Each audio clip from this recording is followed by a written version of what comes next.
الحمد لله رب العالمين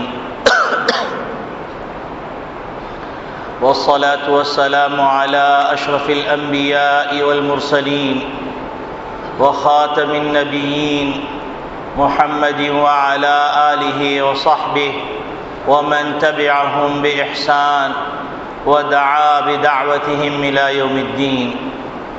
أما بعد فأعوذ بالله من الشيطان الرجيم. بسم الله الرحمن الرحيم. قال الله تبارك وتعالى: إنا أعطيناك الكوثر فصل لربك وانحر إن شانئك هو الأبتر. وعن عائشة رضي الله تعالى عنها قالت: إن النبي صلى الله عليه وسلم قال: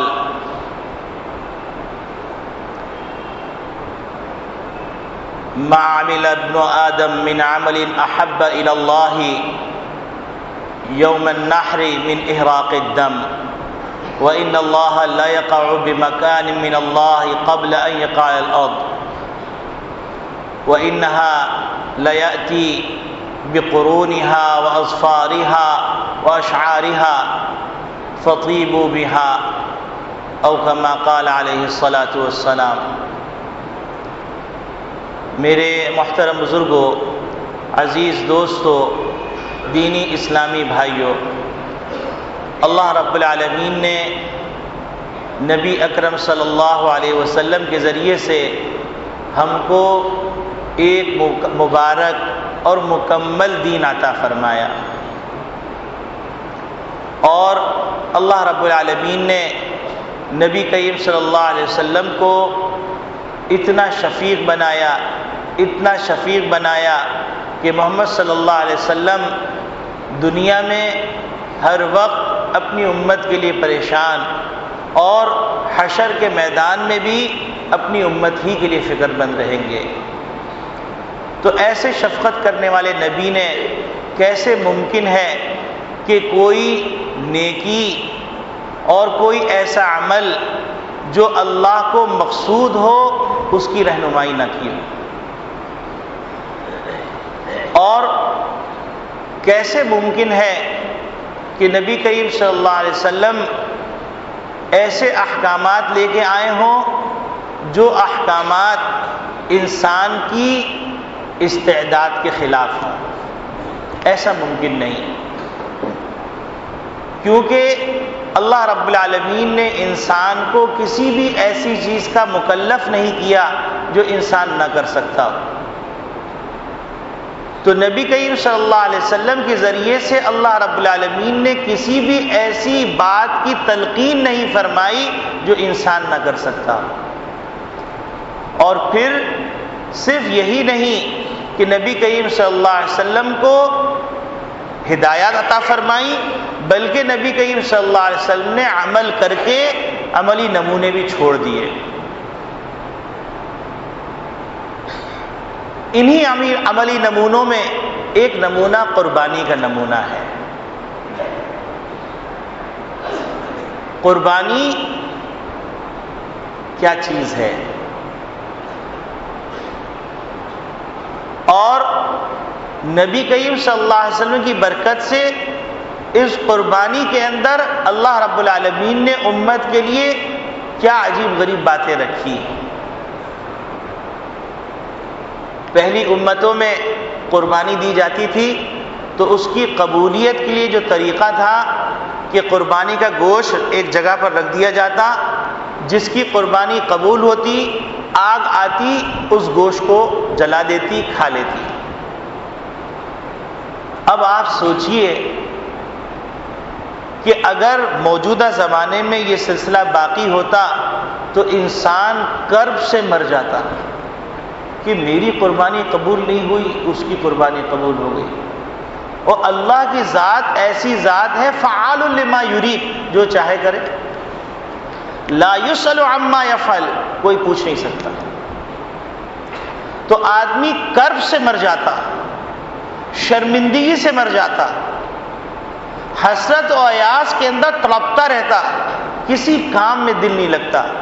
محمد صلی اللہ علیہ وسلم کا صدقہ ہے کہ محمد صلی اللہ علیہ وسلم نے دنیا کے اندر جب اللہ کے احکامات کو پہنچایا تو اس کے اندر اللہ رب العالمین نے محمد صلی اللہ علیہ وسلم کے صدقے میں قربانی کے عمل کو ایسا رکھ دیا کہ اس کی قبولیت کا معاملہ چھپا دیا،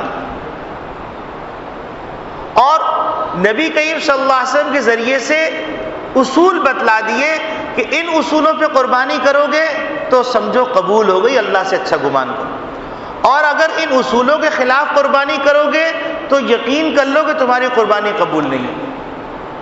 آپ دیکھیے کہ محمد صلی اللہ علیہ وسلم کے کہاں کہاں احسانات ہیں، کہاں کہاں احسانات ہیں کہ محمد صلی اللہ علیہ وسلم کے ایک ایک احسان کا بدلہ ساری زندگی نیکیاں کر کے پورا نہیں کیا جا سکتا۔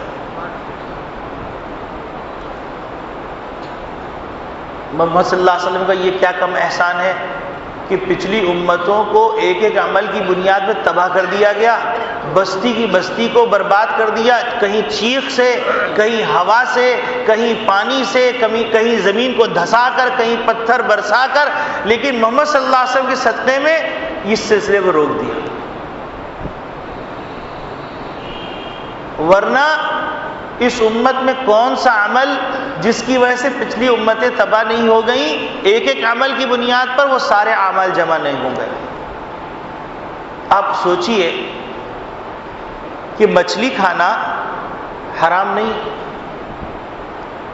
لیکن پچھلی امتوں کو کہا گیا کہ ہفتے کے دن اگر تم مچھلی کھاؤ گے تو تمہارے لیے ناجائز ہے۔ ایک حلال چیز کو روک دیا گیا ایک دن کے لیے، انہیں اس کی تعویل کرنے کے نتیجے میں بندر بنا دیے گئے اور خنزیر بنا دیے گئے، حالانکہ وہ حلال چیز تھی، اس حلال چیز کی تعویل کرنے میں یہ سزا دی گئی۔ اور محمد صلی اللہ علیہ وسلم کے صدقے میں کتنی غلطیاں ہم کر رہے ہیں، لیکن اللہ رب العالمین نے بندر نہیں بنایا، خنزیر نہیں بنایا، یہ بھی محمد صلی اللہ علیہ وسلم کا صدقہ ہے، یہ ان کا احسان ہے۔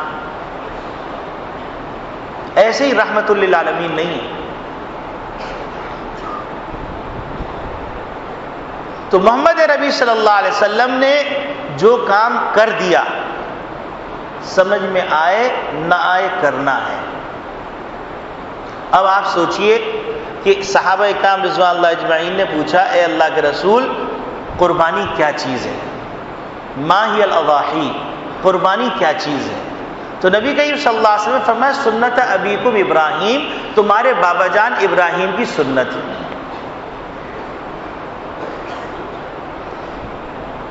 اور عید کے موقع پر انشاءاللہ اس واقعے کو ذکر کریں گے، یہاں پر صرف یہ اشارہ کر دیں کہ حضرت ابراہیم علیہ السلام کی قربانی کی عجیب غریب داستان۔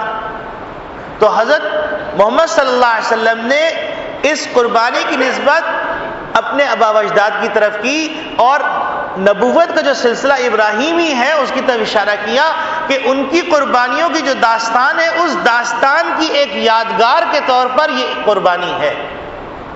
اور اس قربانی کے ذریعے سے جو تم کو پیغام مل رہا ہے، وہ پیغام اس لفظ کے اندر سنت ابیکم ابراہیم کا لفظ کہہ کر اتنا عجیب اشارہ دے دیا، اتنا بلیغ اشارہ دے دیا کہ تم سوچو کہ تمہارے بابا جان کی قربانیاں کیا تھیں، ان قربانیوں کو سلسلوں میں قیامت تک کے لیے اس قربانی کو باقی رکھا۔ یہ قربانی تمہیں سارے سال کی قربانی کی یاد دلا رہے کہ تم ایک قربانی کرو گے، لیکن سارا سال اللہ کی اطاعت کے اندر اپنے نفس کی قربانی دینی پڑے گی، اپنی خواہشات کی قربانی دینی پڑے گی، اپنے ارمانوں کی قربانی دینی پڑے گی، پھر یہ انگارے بھی گلے گلزار بن جائیں گے۔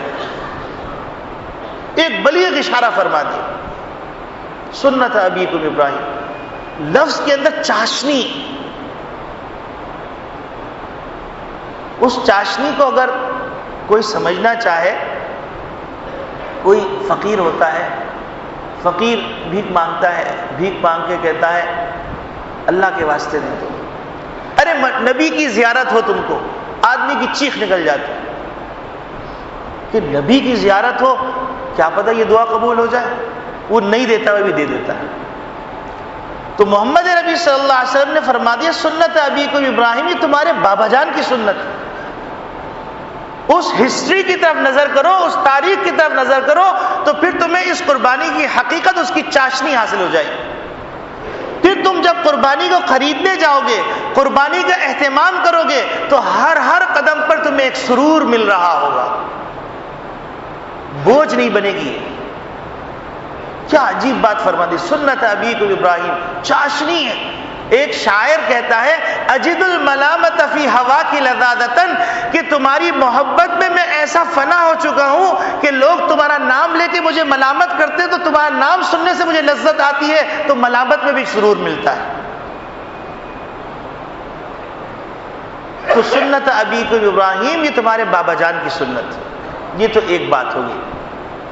صحابہ کرام رضوان اللہ اجمعین نے فرمایا مولانا اس میں ہمیں کیا ملے گا؟ تو نبی کریم صلی اللہ علیہ وسلم نے فرمایا بکل شعرۃ صدقہ، ہر بال کے بدلے میں تمہیں صدقہ کا ثواب ملے گا۔ تو انہوں نے کہا کیا یہ کبشہ اون جو دمبا ہے اس میں بھی؟ تو نبی کریم صلی اللہ علیہ وسلم نے فرمایا ہاں، اس کے بھی ہر بال کے بدلے میں صدقے کا ثواب ہے۔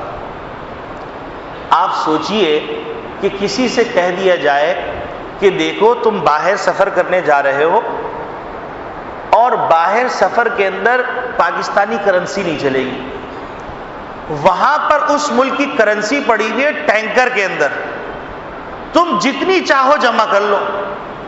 مجھے بتلائیے کہ ہم میں سے کوئی فرد جتنا بھی مستغنی اپنے آپ کو کہتا ہو، ایک لمحے بھی رکے گا اس کو بٹورنے میں؟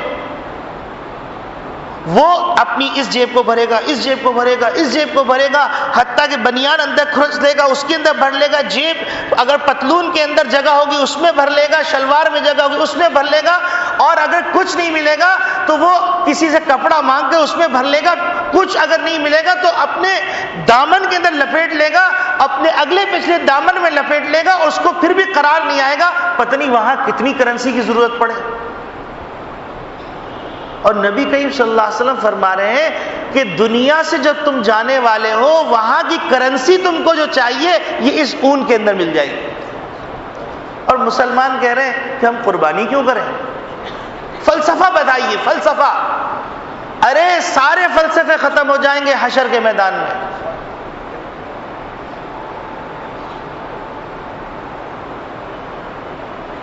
تو یہ دوسری بات ہو گئی۔ تیسری بات، نبی کریم صلی اللہ علیہ وسلم نے ارشاد فرمایا ما عمل ابن آدم من عمل یوم النحر احب الی اللہ من احراق الدم، کہ یوم النحر کے دن اللہ کو قربانی سے زیادہ کوئی عمل محبوب ہی نہیں۔ اب کوئی کہے کہ بھائی تمہارے معشوق کو یہ چیز پسند ہے، اور کیا آپ اگر وہ کہیں کہ پہاڑ پہ وہ چیز رکھی ہوئی ہے تو کیا آپ پہاڑ تک پہنچنے کی کوشش نہیں کریں گے؟ بھائی میرے معشوق کی ایک مسکراہٹ ہی تو مجھے چاہیے، تو لہٰذا اگر وہ خوش ہوتا ہے میں پہاڑ سے لے کے آ جاؤں گا۔ ایسے دنیا میں لوگ گزرے ہیں کہ وہ نہر کھودنے چلیں، دودھ کی نہر کھودنے چلیں اپنے معشوق کو راضی کرنے کے لیے۔ اور وہ پروردگار جس پروردگار نے اپنی محبت کا ہلکا سا پرتاؤ دنیا میں ڈالا تو اس میں یہ انقلاب آ گیا کہ ماں کی ممتا جاگ گئی، باپ کی پتا جاگ گئی، عاشق اور معشوق کی محبت جاگ گئی، ولی اور مقتدی کی محبت جاگ گئی۔ وہ پروردگار جس نے 99 محبت اپنے پاس رکھی ہے، اس کا نبی کہہ رہا ہے کہ یوم النحر کے دن قربانی سے زیادہ تیرے محبوب کو کچھ پسند ہی نہیں ہے۔ ہم کہیں نہیں، فلسفہ بتائیے، سیلاب زدگان کو ہم صدقہ دے دیں گے، پیسے کا ضیاع، ہائے ہائے، اس سے زیادہ باولا پن کیا ہوگا؟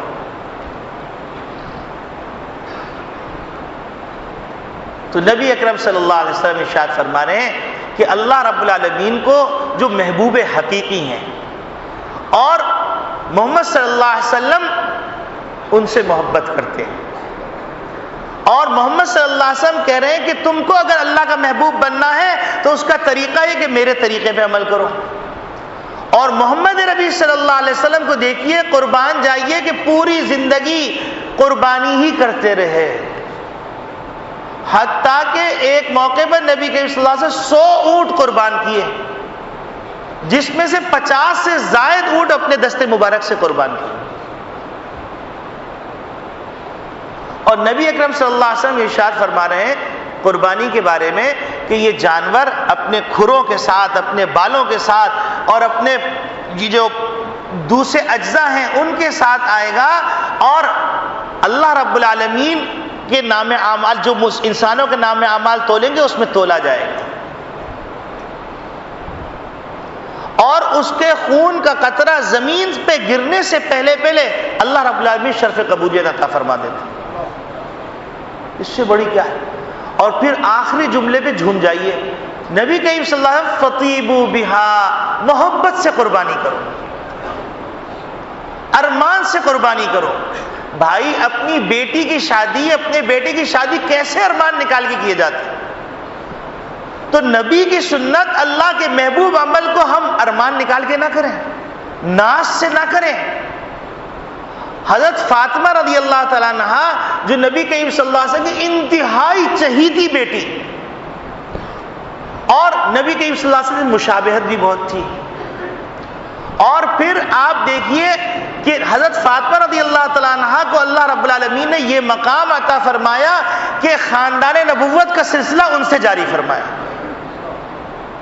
کہ اہل بیت اور سادات کا سلسلہ، یہ خصوصیات نبوی میں سے کہ اس سلسلے کو حضرت فاطمہ رضی اللہ تعالیٰ عنہ سے جاری کیا، اور ان کو نسائی اہل جنہ کے سردار بنا دیا.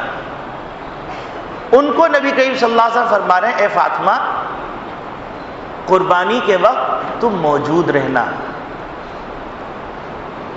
اور فرما رہے ہیں کہ کیونکہ خون کا قطرہ گرنے سے پہلے اللہ رب العالمین قربانی کو قبول فرما لیتے ہیں.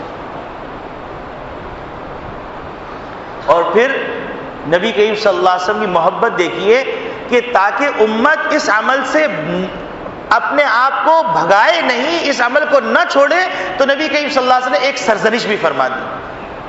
فرمایا کہ جو قربانی نہ کرے فلا یقربن مصلانا، ہماری عیدگاہ نہ آئے.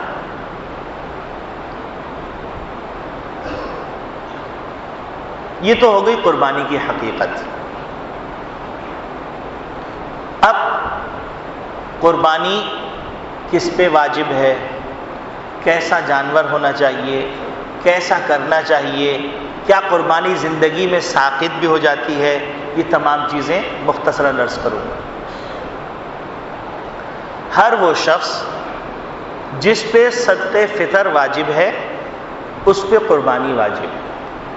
یہ لفظ کو سمجھنے اور اس کی تشریح کی ضرورت ہے، اس کو دھیان سے سمجھ لیجیے. صدقہ فطر اس شخص پہ واجب ہے جس کے پاس انسانی ضروریات سے زیادہ اس دن 52.5 تولہ چاندی، اس کو اگر آپ موجودہ ریٹ سے ضرب دیں گے تو میرے خیال سے 15,000 روپے کے قریب کچھ بنتے ہیں. تو 15,000 روپے مالیت کی چیز اس کے پاس اگر موجود ہے، باقی آپ کیلکولیٹ کر لیجئے گا، میں ایک تخمینہ بتا رہا ہوں، 15,000 کا مطلب 15,000 نہیں، چونکہ ریٹ روزانہ چینج ہوتے ہیں، تو تقریباً 15,000 مالیت کی ضروریات زندگی سے زائد چیز اس کے پاس موجود ہے، تو اس پہ صدقہ فطر واجب اور اس کے اوپر قربانی بھی واجب. اب یہ جو لفظ بولا جاتا ہے ضروریات زندگی سے زائد، تو لوگ کنفیوز ہوتے ہیں، بار بار سوال کرتے ہیں، تو آج اس کو اچھی طرح سمجھ لیجئے. ہر وہ چیز جس پر انسان کی زندگی کا مدار ہے، کھانا، پہننا، اوڑھنا، رہنا، یہ انسان کی زندگی کا مدار ہے کہ انسان اس ضروریات کے اندر، کہ مثال کے طور پر ایک جوڑا کپڑے، 2 جوڑے کپڑے یہ اس کے لیے ضروری ہیں. اسی طریقے سے اس کی ناموس، اس کی آبرو کی حفاظت کے لیے جو چیزیں ضروری ہیں وہ. اس کے علاوہ جتنی چیز ہیں وہ ضروریات زندگی سے زائد شمار کی جائیں گی. مثلاً آپ کے پاس ٹیلی ویژن ہے، اب میں اس پہ بحث نہیں کر رہا ہوں کہ ٹیلی ویژن حلال ہے حرام ہے، لیکن یہ موجود ہے تو یہ ضروریات زندگی سے زائد ہے. ریڈیو ہے، ٹیپ ریکارڈر ہے، وی سی ڈی ہے، یہ تمام چیزیں ضروریات زندگی سے زائد ہیں. اس طرح غور کرتے چلے جائیں گے آپ کو سمجھ میں آتا جائے گا. اسی طریقے سے 1 پلیٹ 2 پلیٹ 6 پلیٹیں یہ ضروریات زندگی ہیں. اس کے علاوہ جو ڈنر سیٹ شوکیس میں لگے ہوئے ہیں اور جتنے آئٹم لگے ہوئے ہیں یہ سب ضروریات زندگی سے زائد شمار. اس کا یہ مطلب نہیں کہ میں یہ کہہ رہا ہوں کہ آپ اس کو نکال کے پھینک دیجئے. مقصد کہنے کا یہ ہے کہ یہ ضروریات زندگی سے زائد ہیں، ان کو کاؤنٹ کر کے اسی طرح زائد کپڑے، زائد گھڑیاں، زائد گاڑیاں، زائد گھر، چاہے وہ رہنے کے لیے ہو، کرائے کے لیے ہو، وہ تمام چیزیں ضروریات زندگی سے زائد ہوں گی. تو لہٰذا ایسے شخص کے اوپر صدقہ فطر بھی واجب اور ایسے شخص کے اوپر قربانی بھی واجب. اب بعض لوگوں کو یہاں غلط فہمی رہتی ہے کہ بھائی میری بیٹی ہے تو میری بیٹی کی ذمہ داری ہے، میں قربانی کیسے کروں؟ تو یہ کہیں لکھا ہوا نہیں.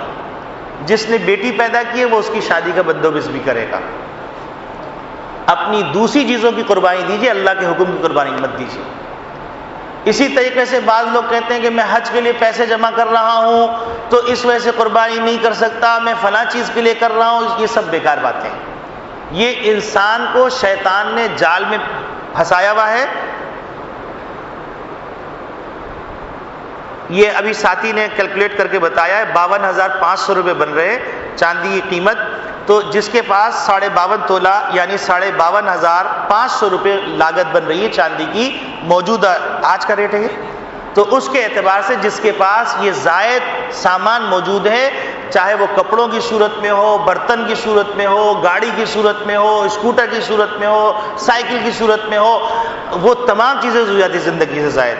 اسی طریقے سے وہ کاریگر جو کاریگر اس چیزوں سے چیزیں بناتا ہے تو وہ اس کی ضروریات زندگی میں کاؤنٹ کی جائیں گی، وہ ضروریات زندگی سے زائد نہیں شمار کی جائیں گی. بہرحال یہ ایک مثال سے بات واضح ہو گئی. تو اب اس کو شمار کر لیجئے اور قربانی کی تیاری کر لیجئے.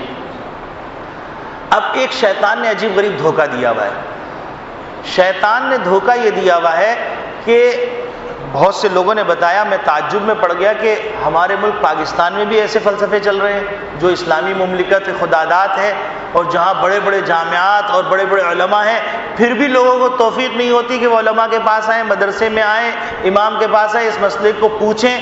لیکن بہرحال نہیں پوچھا تو اب توبہ کر لیں. فلسفہ یہ چل رہا ہے کہ اگر ایک شخص نے 7 سال تک لگاتار قربانی کر دی تو اب اس پہ قربانی نہیں.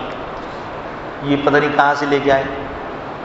جب تک یہ جسم کے اندر جان موجود ہے اور صاحب نصاب ہے اس کے اوپر قربانی واجب ہے.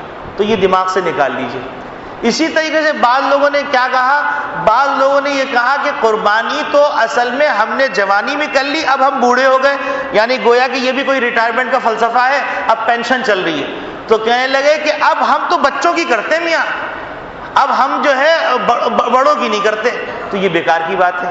جب تک زندگی موجود ہے، جس طرح نماز کبھی ذمے سے ساقط نہیں ہوگی جب تک زندگی موجود ہے، روزہ ساقط نہیں ہوگا، حج ساقط نہیں ہوگا اگر صاحب نصاب ہے، زکوٰۃ ساقط نہیں ہوگی، اسی طرح یہ احکامات مرتے دم تک ساقط نہیں ہوں گے. ان کی جو شرائط ہے ان شرائط کے مطابق. اسی طریقے سے بعض لوگوں کو یہ غلط فہمی ہے کہ بھائی زکوٰۃ کے اوپر سال گزرنا ضروری ہے، ہمارے پاس جو چیز اس پہ سال ہی نہیں گزرا. تو یاد رکھیے صدقے فطر کے لیے، قربانی کے لیے اس دن کی ملکیت کا اعتبار ہے، سال گزرنا ضروری نہیں. تو یہ غلط فہمی بھی دور کر لینی چاہیے. اسی طریقے سے بعض لوگ سمجھتے ہیں کہ قربانی ایک کھیل ہے. کھیل ہے کا مطلب کیا؟ کھیل ہے کا مطلب یہ ہے کہ قربانی کرنی چاہیے بغیر نیت کے، بس جانور لیا ہے، جانور لانے کے بعد اس کو کاٹ دیا، بھائی سب کی طرف سے ہو گیا. یاد رکھیے تعین کرنا ضروری ہے. اسی طریقے سے بعض لوگ کیا کرتے ہیں، 14 افراد ہیں، 7 جانور لیا ہے، کہ بس بھائی نیت کر لی، ملا لیا، سب ہو گیا بس اللہ قبول کرنے والے. تو اللہ قبول کرنے والے ہیں تو مجھے بتاؤ کہ کیا اگر تمہارے پاس 4 آئٹم رکھے ہوئے ہیں تو تم 3 آئٹم کی قیمت پر 4 آئٹم دے دو گے؟ تو دنیا کے اندر تمہارا پیمانہ یہ ہے، تو کیا اللہ نے اس دنیا کے اندر کچھ اصول دے کے نبی کو نہیں بھیجا؟ تو یہ کہاں سے شیطانی فلسفے آگے دماغ کے اندر؟ یہ سب بیکار باتیں ہیں. اس سے اپنے آپ کو بچائیے اور خواہ کو لاجک اور فلسفے کے اندر مت جائیے. یہ شیطانی حرکتیں ساری.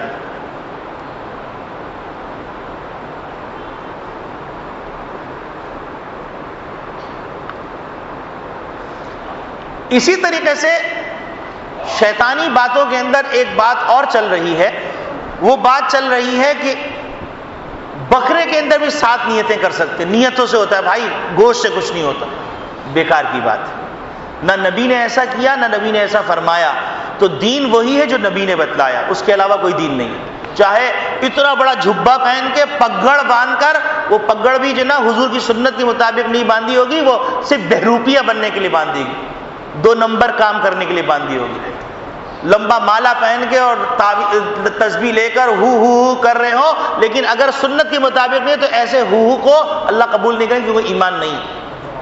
نبی کی سنت کے خلاف، نبی کے طریقے کے خلاف جو کرے گا، اگر اس کے اندر اہانت مقصود ہو گئی تو ایمان ہی چلا جائے گا۔ اسی طریقے سے ایک اور عجیب غریب فلسفہ چل رہا ہے، وہ فلسفہ یہ چل رہا ہے کہ بھائی اونٹ میں 10 حصے ہوتے ہیں۔ کہاں سے آ گئے 10 حصے؟ کس نے ان 10 حصوں کا کہا؟ کہیں بخاری میں، ترمذی میں، قرآن میں، حدیث کی صحاح ستہ میں کہیں موجود ہے۔ اور یاد رکھیے جو معاملات سماعی ہوتے ہیں اس میں عقل نہیں چلتی، اجتہاد وہاں ہوتا ہے جہاں پر نص موجود نہ ہو، اشارۃ النص، دلالۃ النص، اقتضاء النص سے استدلال کرنا پڑتا ہے۔ جہاں پر نص موجود ہے، نص قطعی موجود ہے، تو وہاں پر بیکار کی باتیں نہیں چلتی۔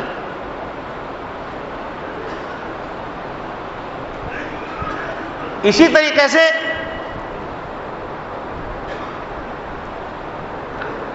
بعض لوگوں نے عجیب قریب معاملہ کیا ہوا ہے کہ بیل کے اندر 7 حصے ہوتے ہیں، گائے میں 1 حصہ ہوتا ہے۔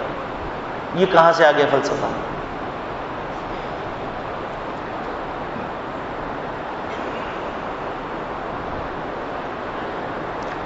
اسی طریقے سے بہت سے لوگ عجیب غریب حرکتیں کرتے ہیں۔ قربانی کا جوش ہے، قربانی کا جوش ہے، 5 لاکھ 10 لاکھ 50 لاکھ کی قربانی لے کے آ گئے۔ بیچارہ اسٹاف جس کی 2500 روپے تنخواہ، اس کو تنخواہ نہیں دے رہے، وہ بیچارہ جائے گا کہاں؟ اس کے ڈاکومنٹس جمع ہیں۔ تو حقوق العباد کا معاملہ بڑا خطرناک ہے بھیا،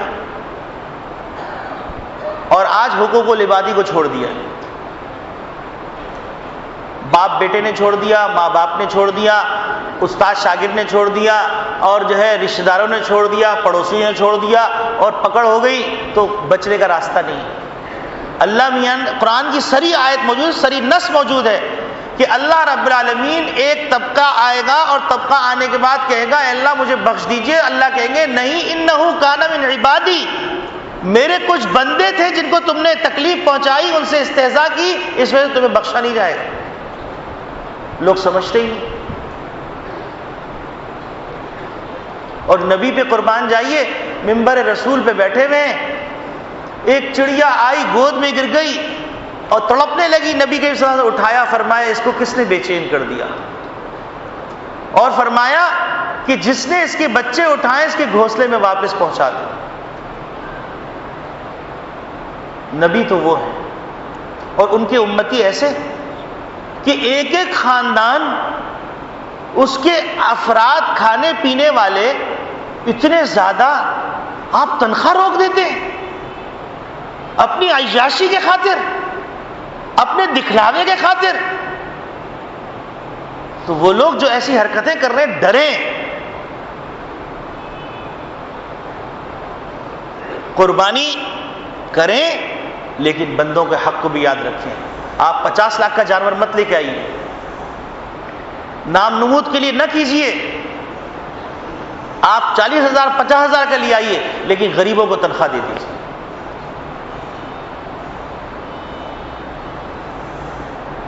اسی طریقے سے ایک غلط فہمی اور چل رہی ہے قربانی کے زمانے میں۔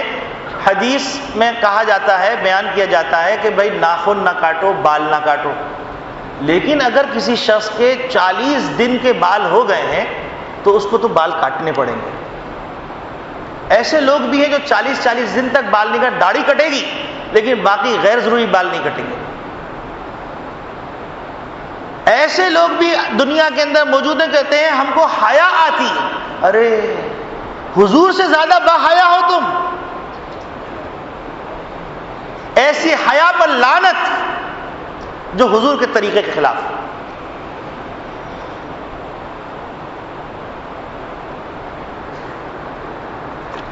اسی طریقے سے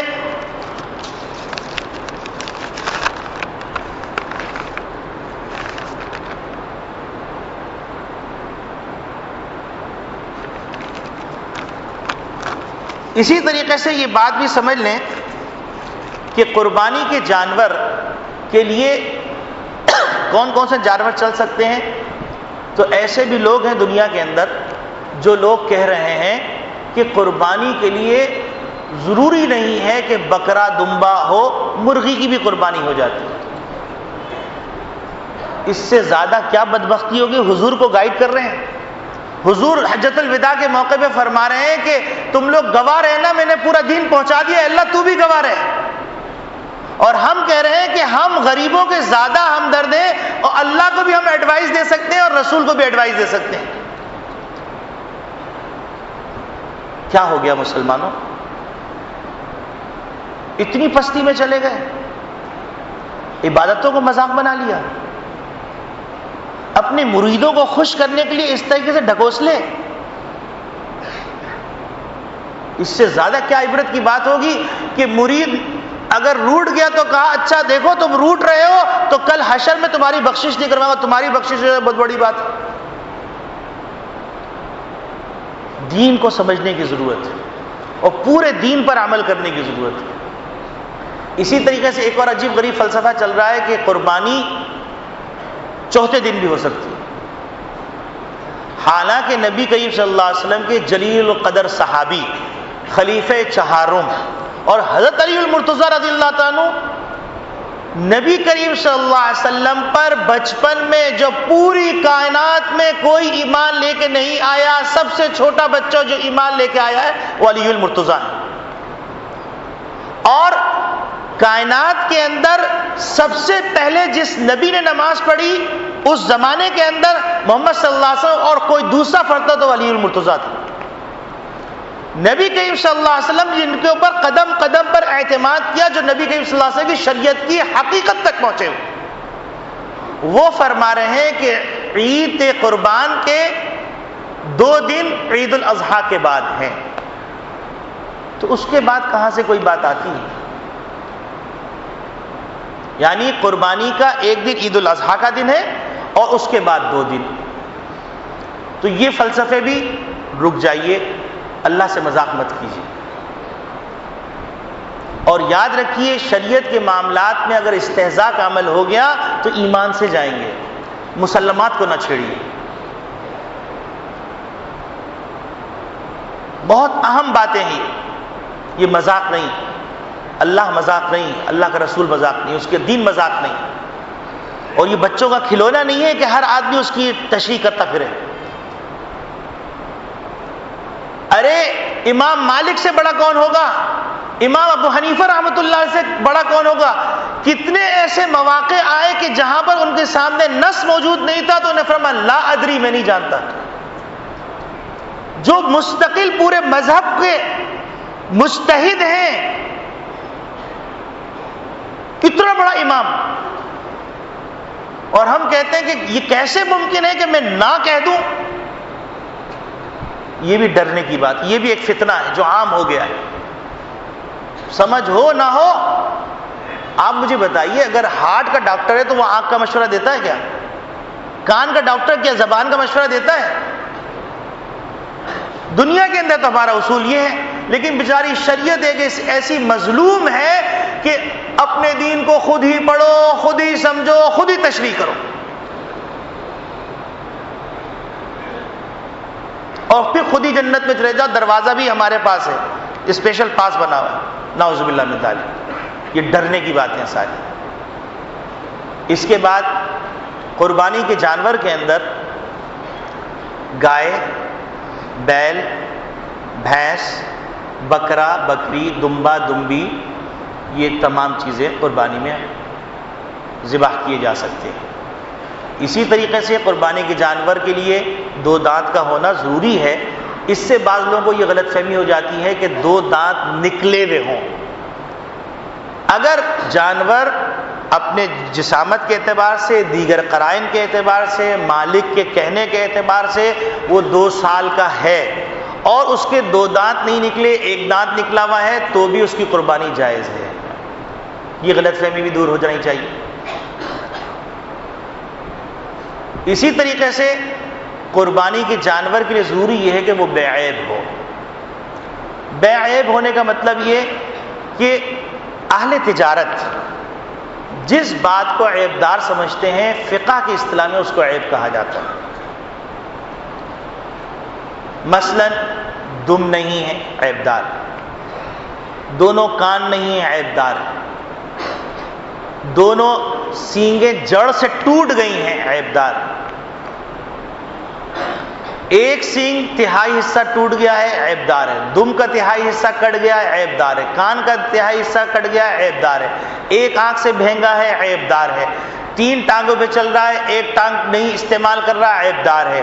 لیکن اگر ٹانگ میں چوٹ لگ گئی، 4 ٹانگیں استعمال کر رہا ہے لیکن ایک ٹانگ سے لنگڑا رہا ہے، تو یہ عیب دار نہیں ہے، اس کی قربانی ہو جائے گی۔ اسی طریقے سے اتنا لاغر ہے کہ اس کا گودا ختم ہو گیا، عیب دار۔ اسی طریقے سے خارشی ہے، اتنا خارشی ہے کہ کسی کل چین نصیب نہیں ہو رہا، عیب دار، تو عیب دار جانور کی قربانی نہیں ہوتی۔ یہ اصول سمجھ لیجیے۔ پھر اسی، معافی چاہتا ہوں تھوڑا سا وقت لے رہا ہوں، لیکن یہ شرعی مسئلے ہیں، ہفتے میں 1 دفعہ ملاقات ہوتی ہے، اگلی دفعہ نہیں لوں گا اتنا وقت، لیکن یہ مسئلے سمجھ لیے تاکہ آپ کی قربانی صحیح ہو جائے۔ قربانی آپ کی صحیح ہو جائے گی، اس لیے تھوڑا سا وقت لے رہا ہوں۔ اسی طریقے سے یہ بات بھی ذہن میں رکھیے کہ اگر ایک جانور ایسا ہے جس کے سینگیں پیدائشی نہیں ہیں تو اس کی قربانی ہو سکتی ہے۔ اسی طریقے سے گابن گائے، اس کی قربانی ہو جائے گی۔ اگر زندہ بچہ نکلا تو اس بچے کو کاٹا جائے گا بسم اللہ اللہ اکبر کہہ کر، اور اس بچے کو صدقہ کیا جائے گا۔ اسی طریقے سے اگر دم بھی 6 مہینے کے ہیں لیکن پورے سال کے لگ رہے ہیں تو ان کی قربانی جائز ہے۔ اونٹ وغیرہ میں 5 سال، باقی 2 سال۔ اسی طریقے سے جانوروں کے حوالے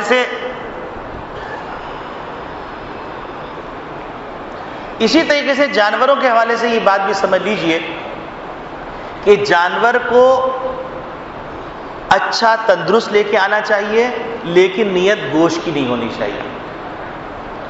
اسی طریقے سے اگر حصے دار لوگ ہیں، جیسے گائے، بھینس، بیل وغیرہ میں 7 حصے ہوتے ہیں، تو یہ حصے دار لوگ ہیں، تو اس کے لیے ضروری ہے کہ سارے حصے داروں کی نیت گوشت کی نہ ہو، قربانی کی ہو۔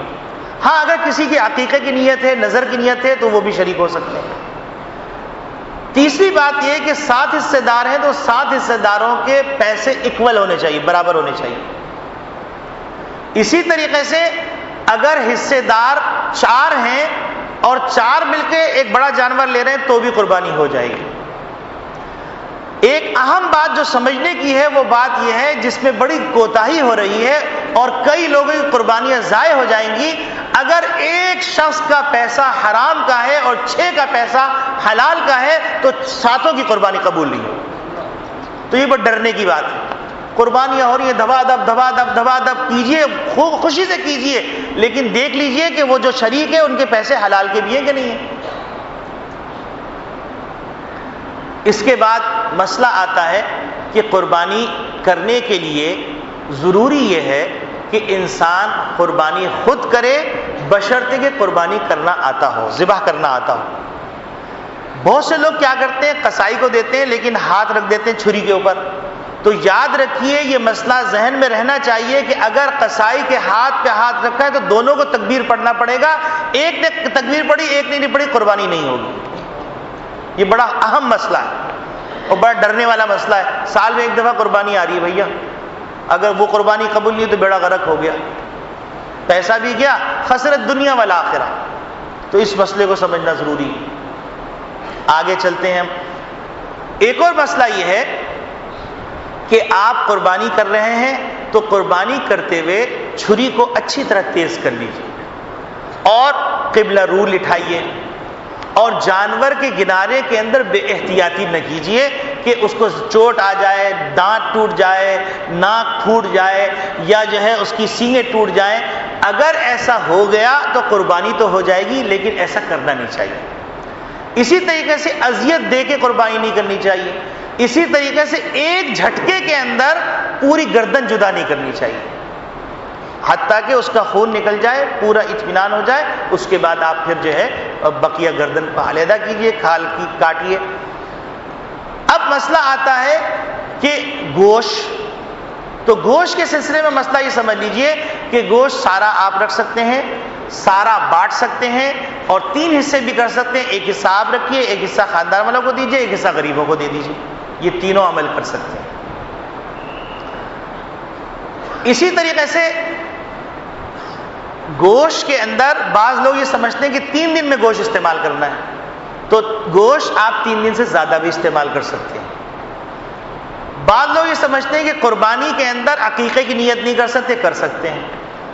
بعض لوگ یہ سمجھتے ہیں کہ قربانی کے اندر ہم کو ہمارے ابو قربانی کر رہے ہیں، لہٰذا ہم سب کی قربانی ہوگی۔ اگر بچہ بھی بالغ ہے اور صاحب نصاب ہے تو اس کو بھی قربانی کرنی پڑے گی، اور اگر اس کے پاس پیسے نہیں ہیں تو اپنے ابو سے درخواست کر دے، یا جو بھی سرپرست ہے اس سے درخواست کر دے، قرضہ لے لے اور قربانی کرے۔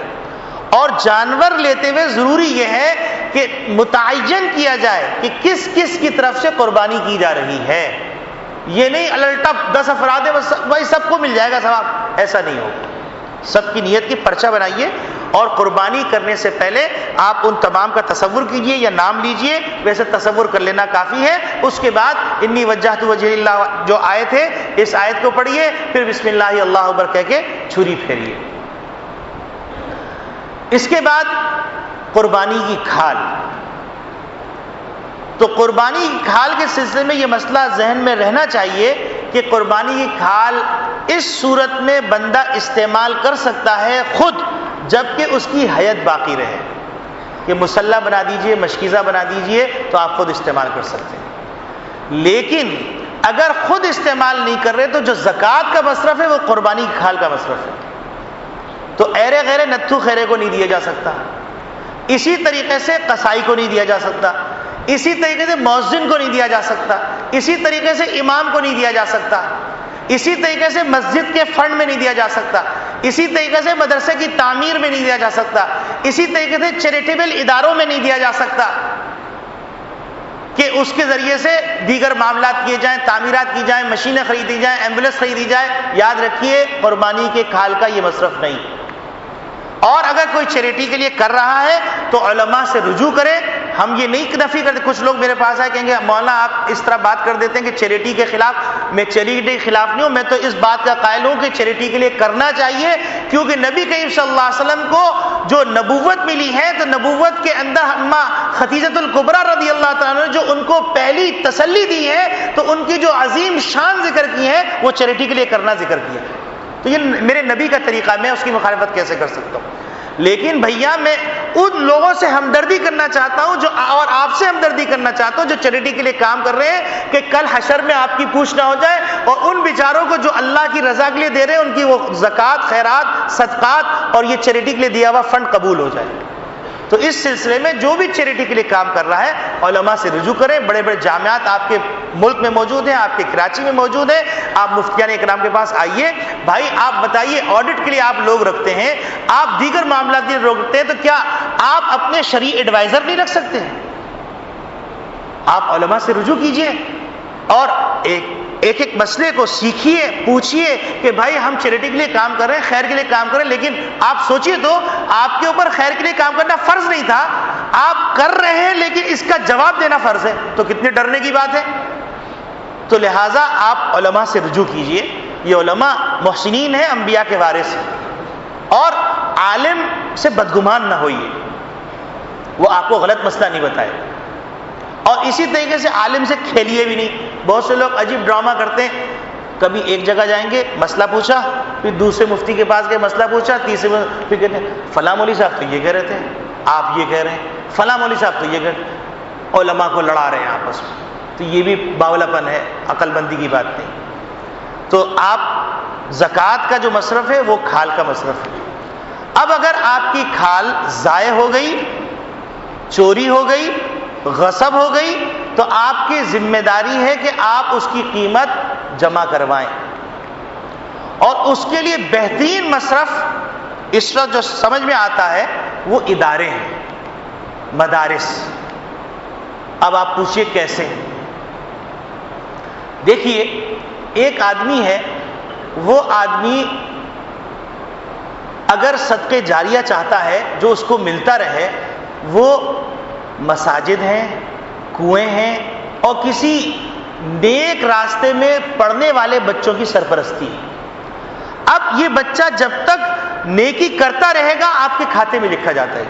جیسے ایک والد نے اپنی اولاد کی صحیح تربیت کی، اب وہ بچہ جتنی نیکیاں کر رہا ہے والد کا اکاؤنٹ کھلا ہوا ہے، دھڑا دھڑ نیکیاں جا رہی ہیں. تو اسی طریقے سے یہ آپ کی روحانی اولاد ہے، اور آپ اس کو معمولی نہ سمجھیے. یہ علماء، یہ مدارس، یہ ٹوٹی ہوئی ٹپائیاں، ٹوٹی ہوئی مسجدیں، ٹوٹی ہوئی جگہ، یہ آپ سمجھیے بڑے بڑے عذاب کو روکی ہوئی، اللہ کے غضب کو روکی ہوئی. لگڑے لولے صحیح، آپ چھوڑ دیجئے اس بات کو کہ وہ کیسے کپڑے پہنتے ہیں. مجھے بتلائیے، کیا آپ نے اپنے بچوں کو بھیجا؟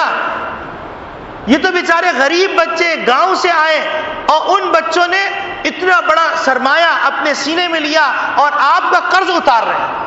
ان بچوں کو سر پہ بٹھائیے، ان سے محبت کیجیے. جیسے حدیث میں آتا ہے کن عالما او متعلما او محبا، یا تو عالم بن جاؤ، یا تعلیم حاصل کرنے والے بن جاؤ، یا محبت کرنے والے بن جاؤ. ولا تکن رابعا، چوتھے نہ بننا، ہلاک ہو جاؤ گے. آج پورا میڈیا لگا ہوا ہے کہ تم سب ہلاک ہو جاؤ، ہم بھی ہلاک ہو رہے، تم کو بھی ہلاک کریں گے. تو یہ مدارس نعمت ہیں، نعمت ہیں. خدا کے واسطے اس نعمت کو سمجھیے. وہ ممالک جو اس نعمت سے محروم ہیں، آپ کو اندازہ نہیں کس تباہی کے دہلیز پہ کھڑے ہیں. تو ان مدارس کو دیجئے، یہ آپ کے محسنین ہیں، ان کا قرضہ ہے، یہ آپ کا قرضہ، آخرت کا قرضہ اتار رہے ہیں. اگر یہ مدارس نہ پڑھیں تو یاد رکھیے پوری امت گناہ گار ہوگی، پورے ملک والے گناہ گار ہوں گے. کیونکہ اتنا علم جو انسان کی روزمرہ زندگی کے لیے ضروری ہے، اگر بزنس مین ہے تو اس پہ فرض ہے، جیسے نماز فرض ہے بزنس کے احکام سمجھنا. اگر زراعت پیشہ شخص ہے، اس پہ فرض ہے کہ زراعت کے احکامات سمجھے. اگر سبزی کا کام کر رہا ہے، اس پہ فرض ہے کہ سبزی کے احکامات سمجھے. اور کل حشر میں اس سے پوچھا جائے گا، جیسے نماز کے بارے میں پوچھا جائے گا، اس طرح ان فرائض کے بارے میں پوچھا جائے گا. یہ دماغ میں بٹھا لیجئے، بچنے کا راستہ نہیں ہے.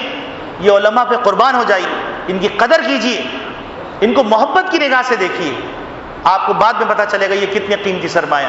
یہ وہ لوگ ہیں جن کے لیے نبی کریم صلی اللہ علیہ وسلم فرما رہے ہیں کہ فرشتے پر بچھاتے، تم بچھاؤ نہ بچھاؤ. چھوڑ دیجئے کیسے لباس کے اندر. ان میں ایسے لوگ بھی لو اقسم علی اللہ لابرہ، اگر وہ اللہ کی ذات پہ قسم کھا لے اللہ اس کو پورا کر دے گا. تو ان سے محبت کیجیے، بدگمان مت ہوئیے اور پروپیگنڈے سے متاثر مت ہوئیے. اب آگے ہم چلتے ہیں قربانی کے حوالے سے. تو مسئلہ آتا ہے قربانی کا کہ کھال. تو کھال کا میں نے آپ کو مصرف بتا دیا، اس کا طریقہ بتا دیا. اب اس کے بعد اور بہت سارے واقعات ہیں، بہت سارے احکامات ہیں. تو ہمارے جامعۃ العلوم الاسلامیہ علامہ بنوئی ٹاؤن کے مفتی ولی حسن صاحب ٹونکی رحمۃ اللہ علیہ، جو مفتی اعظم پاکستان تھے اور بہت بڑے فقیہ تھے، انہوں نے ایک کتابچہ لکھا تھا. ہمارے جامعہ کے ہر سال چھاپا جاتا ہے، تو وہ رسالہ لے لیجئے. کیونکہ بہت سارے مسائل میں بیان کروں گا، یاد نہیں رہیں گے، لیکن وہ بنیادی چیزیں جو آپ کو پریشان کر سکتی تھیں، آپ کی نیکی کو برباد کر سکتی تھیں، ان چیزوں کی میں نے نشاندہی کر دی. اب رہ گیا معاملہ ان کے چھوٹے چھوٹے مسائل. وہ کتابچہ لے لیجئے، 40 مسائل ہیں تقریباً. ان مسائل کو دیکھ لیجئے اور اس کے مطابق عمل کرتے جائیے. اللہ رب العالمین مجھے بھی عمل کی توفیق عطا فرمائے، آپ کو بھی عمل کی توفیق عطا فرمائے.